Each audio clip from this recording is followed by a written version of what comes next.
અમદાવાદમાં બનેલી ગોઝારી air India વિમાન દુર્ઘટનાએ સમગ્ર દેશને શોકમાં ગરકાવ કરી દીધો છે। ગુરુવારે લંડન જવા માટે ઉડાન ભરનારું બોઈંગ 7878 ડ્રીમલાઇનર વિમાન રહેણાંક વિસ્તારમાં ક્રેશ થતાં તેમાં સવાર 230 મુસાફરો, 10 કેબિન ક્રૂ અને 2 પાયલોટ સહિત કુલ 265 લોકોના કરુણ મોત થયા હતા।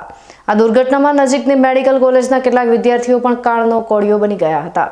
મૃતદેહોની ઓળખ માટે ડીએનએ ટેસ્ટ કરવાની ફરજ પડી છે, જે આ ઘટનાની ભયાનકતા દર્શાવે છે। આ સમગ્ર દેશ શોકગ્રસ્ત છે।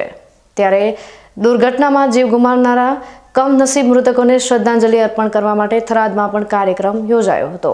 થરાદ તાલુકા કોંગ્રેસ સમિતિ દ્વારા થરાદ બજારમાં આવેલા બળિયા હનુમાન ચોક પાસે કેન્ડલ માર્ચ યોજી મૃતકોને શ્રદ્ધાંજલિ પાઠવવામાં આવી હતી। આ શ્રદ્ધાંજલિ કાર્યક્રમમાં થરાદ તાલુકા કોંગ્રેસ સમિતિના પ્રમુખ આંબાભાઈ સોલંકી, મોગીલાલ પટેલ, પથુસિંહ રાજપૂત, પ્રતાપસિંહ રાજપૂત, પ્રધાનજી ઠાકોર સહિત કોંગ્રેસના અનેક આગેવાનો અને કાર્યકરો ઉપસ્થિત રહ્યા હતા। સૌએ મૌન પાળી દિવંગત આત્માઓની શાંતિ માટે પ્રાર્થના કરી હતી। આ દુર્ઘટનાએ ફરી એકવાર સલામતી અને સુરક્ષાના મુદ્દાઓ પર ગંભીર ચિંતન કરવા પ્રેર્યા છે। સમગ્ર દેશ આ દુઃખની ઘડીમાં મૃતકોના પરિવારજનોની સાથે છે।